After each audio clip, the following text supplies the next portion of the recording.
एक अपनी एक गजल, ठीक, क्या बतलाऊं, नए दौर में क्या क्या पीछे छूट गया। बच्चे कच्चे, हल्ला गुल्ला, हंसी ठहाका छूट गया, और छूट गए आंगन चौपाले, प्यार का रिश्ता छूट गया कि ऐसी घुसपैठ शहर ने गांव से नाता छूट गया, और छीन लिया है सारा बचपन मोबाइल के गेमों ने। छीन लिया है सारा बचपन मोबाइल के गेमों ने। गली गली में बच्चों का अब शोर मचाना छूट गया। तो इसी बहुत कुछ छूटने के साथ बहुत कुछ हासिल भी होता है, और एक नई सुबह भी हमें हासिल है। इस नई सुबह में आप सभी को हमारा नमस्कार। आज जो हम समय के साथ चलते हुए जो पीछे छोड़ते हुए जाते हैं, कई किस्से हमारे बचपन भी रहे, बहुत सारे हम लोग जो है पढ़ते पढ़ाते सुनते सुनाते आए, तो उन विषयों पर मैं उस बारे में मैं बात करूंगी। और आज ये चाहूंगी कोई वैसे पर्टिकुलर कोई विषय नहीं है, कोई एक टॉपिक दूं और उस पर आप बात करें, ऐसा नहीं है। आप अपने पसंदीदा कोई भी छोटी सी स्टोरी या कुछ ऐसी कथा कहानी कुछ याद हो जो आपके जहन में ताज़ा हो, तो उसको आप शेयर कीजिए, आज वो सुनाइए जो आपको किस्सा या कहानी याद आता है। तो रोज की तरह कन्याल सर शुरुआत करेंगे जी। नमस्कार सभी को, सुप्रभात। और आज का मैम का टॉपिक है कि कोई भी ऐसी स्टोरी का, कोई भी ऐसी मतलब एक ऐसी बातें जो आपको याद हों और जो प्रेरणादायक हों, कुछ भी आपको जो लग रहा है, बिल्कुल मैम, थैंक यू। मैं अक्सर बच्चों को बात करता हूँ, बच्चों से बातें करता हूँ कि भाई जब भी उनके साथ बैठता हूँ या प्रेयर में, अक्सर मैं सुनाता हूँ बच्चों को जी कि क्या हुआ कि एक बार जो है गांव में एक सुंदर सी कहानी है जो प्रेरणादायक भी है बच्चों के लिए और हमारे लिए भी है, कि गांव में एक बार एक खूबसूरत मंदिर बना, बहुत सुंदर गांव वालों ने मंदिर बना। तो अब जरूरत पड़ी कि उसमें एक मूर्ति की स्थापना की जाए, मूर्ति रखी जाए। तो गांव वालों ने आपस में बातें की, भाई की मूर्ति कहाँ से आएगी, कहाँ से लाएं उस मूर्ति को। तो जो है आपस में डिसीजन निकला कि भैया एक गांव में ही दूसरे गांव है बगल में जी, उस गांव में एक मूर्तिकार रहता है और वो बहुत सुंदर सुंदर मूर्तियां बनाता है, बहुत सुंदर। तो उसको बुलाया जाए और उसके हाथ से मूर्ति बनाई जाए जी। तो बुलाया गया उसको और उससे कहा गया, भाई देखो हमने इतना सुंदर मंदिर बना रखा है और इसमें एक मूर्ति की स्थापना होनी है, मूर्ति चाहिए हमें, क्या आप बनाओगे? तो उसने कहा, अरे ये तो मेरा अहोभाग्य कि इस मंदिर के लिए मैं मूर्ति बनाऊं, ये मेरे लिए अहोभाग्य है जी। तो उससे कहा ठीक है। उसने कहा कि मेरे को थोड़ा समय दीजिए, मैं पहले पत्थर का चयन करता हूँ और उसके बाद मूर्ति तैयार करके देता हूँ आप लोगों को। उससे कहा ठीक है। तो वो जब पत्थर ढूंढने गया तो गया पहाड़ों पे जहाँ बड़े बड़े पत्थर थे, तो एक पत्थर के पास गया। उसने कहा, देख भाई मैं वो हूँ, तुझे कुछ ऐसा बनाऊंगा कि लोग जब तेरे सामने जाएंगे तो सिर झुका के जाएंगे, तेरी पूजा करेंगे। मैं वो हूँ, मैं वो शिल्पकार हूँ, ऐसा हूँ। उसने कहा अच्छा तुम वो हो?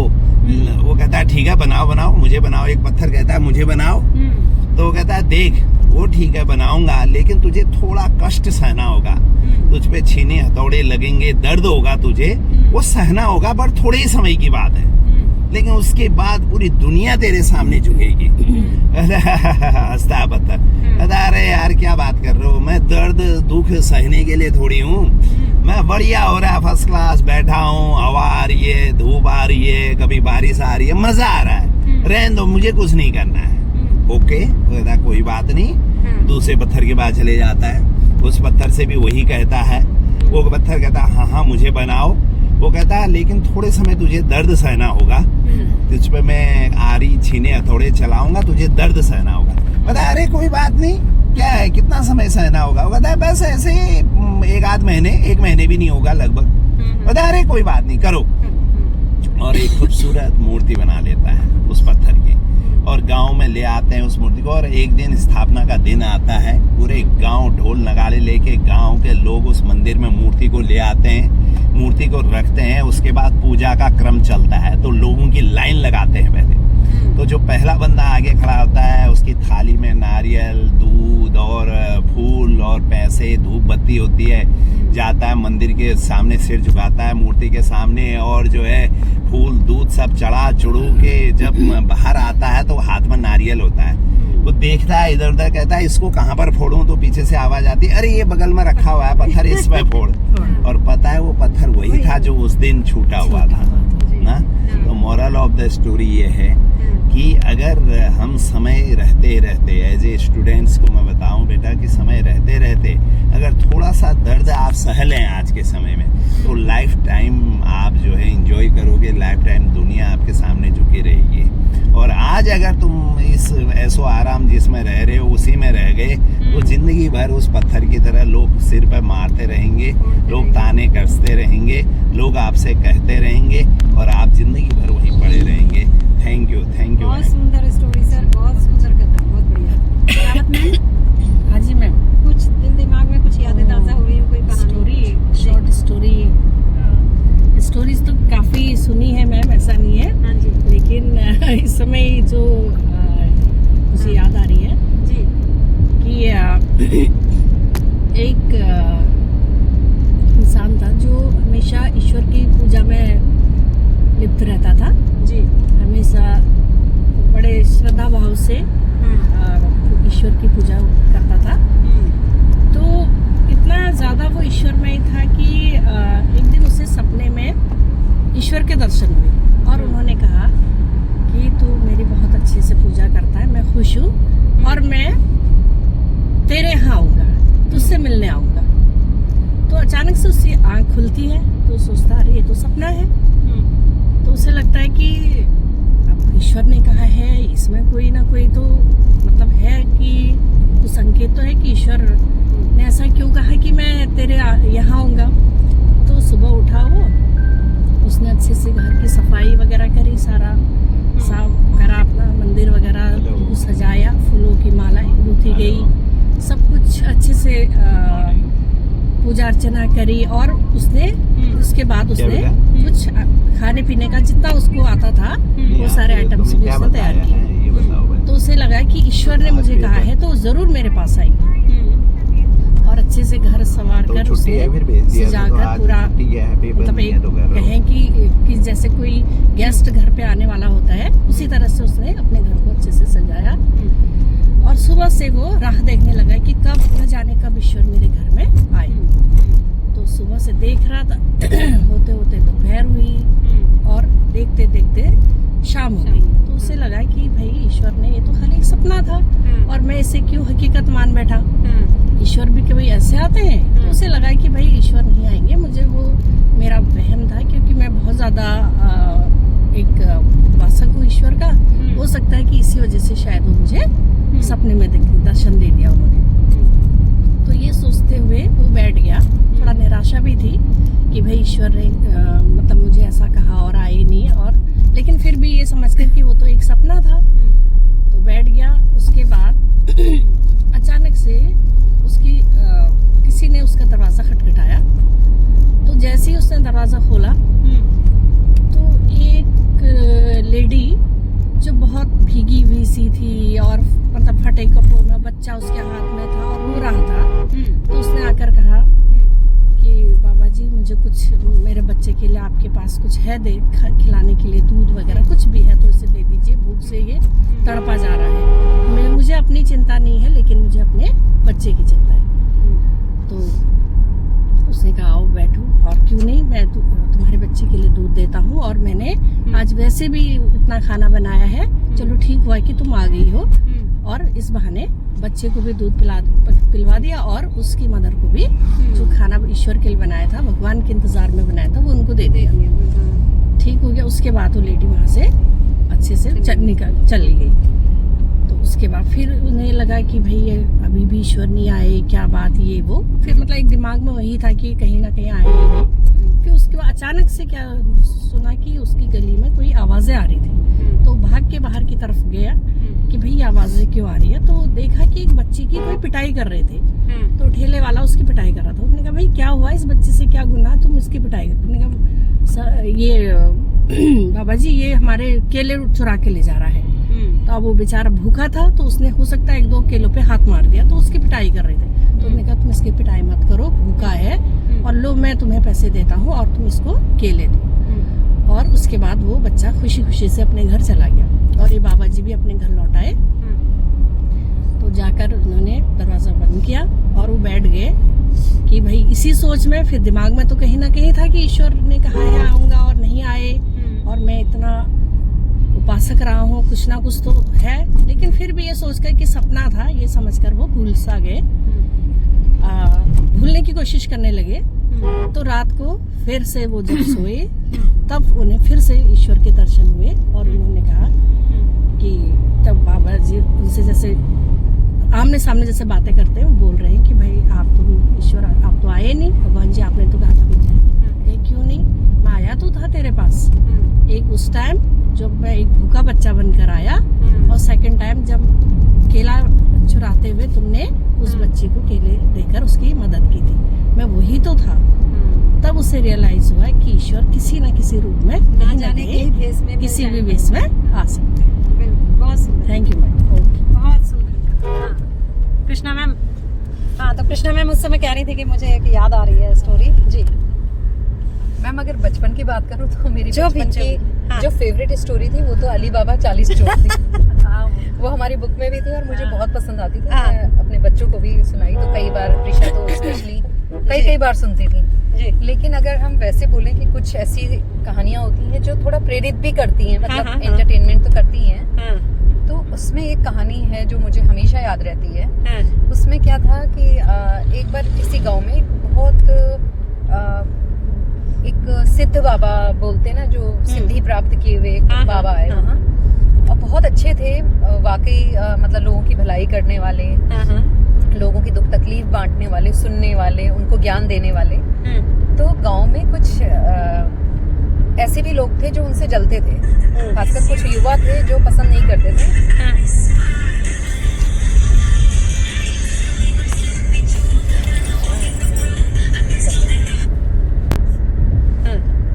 तो कुछ युवा लड़के थे, बदमाशी वगैरह करते थे, दिन भर घूमते फिरते थे। तो उनको ये लगता था कि मतलब इतना फेमस, उसकी प्रसिद्धि देख के उन्हें जलन होती थी कि लोग सब उन्हें ही मानते हैं, जिसको देखो वो वही बाबा का नाम ले रहा है और भविष्य ज्ञाता भी है करके। तो वो कहते हैं कि कैसे परेशान करें उन बाबा को।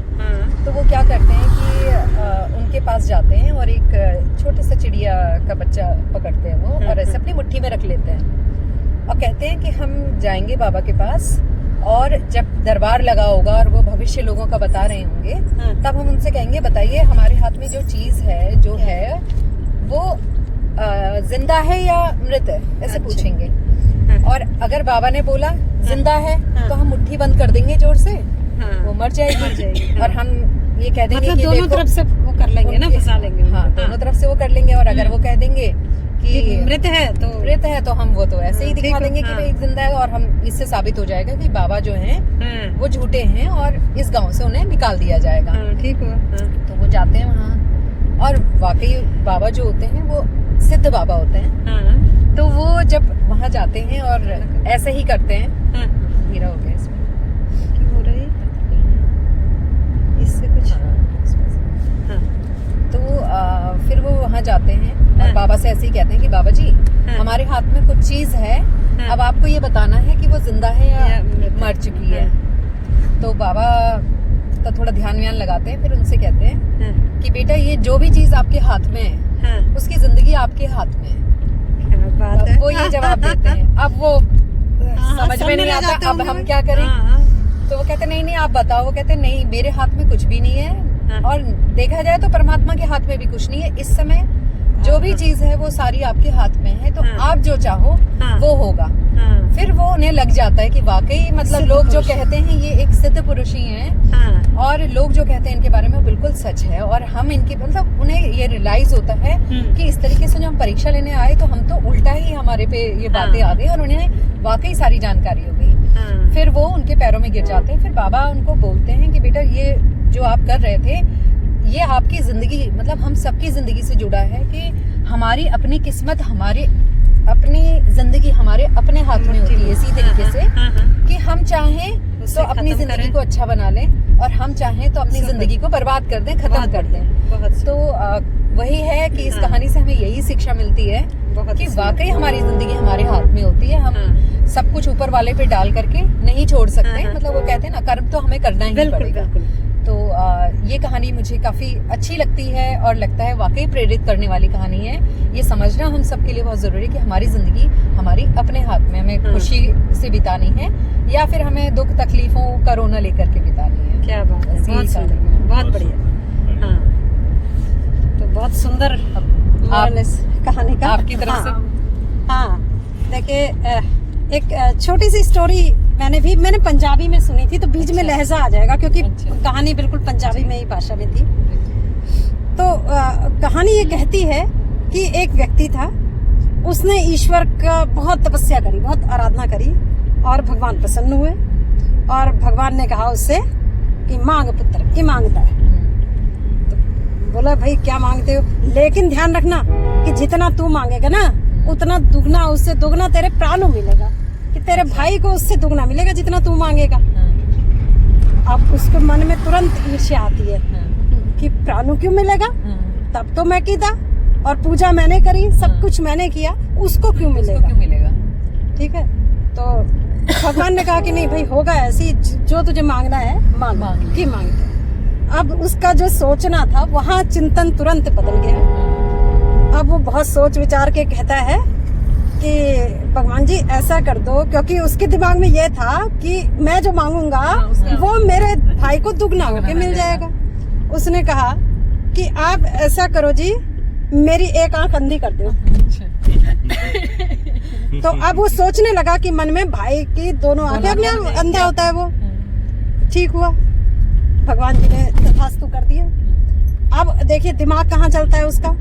अब वो कहता है कि भगवान जी ऐसा करो, मेरे घर दे आगे एक कुआं पुट दो, एक कुआं बना दो। अब वो सोचता है कि ये तो अंधा हो गया, अब इसके घर के आगे, मेरे घर के आगे एक कुआं, तो इसके घर के आगे दो कुएं, तो कभी ना कभी अपने आप ये क्या करेगा, गिर जाएगा। कुएं में डूब के ये अपने आप मर जाएगा।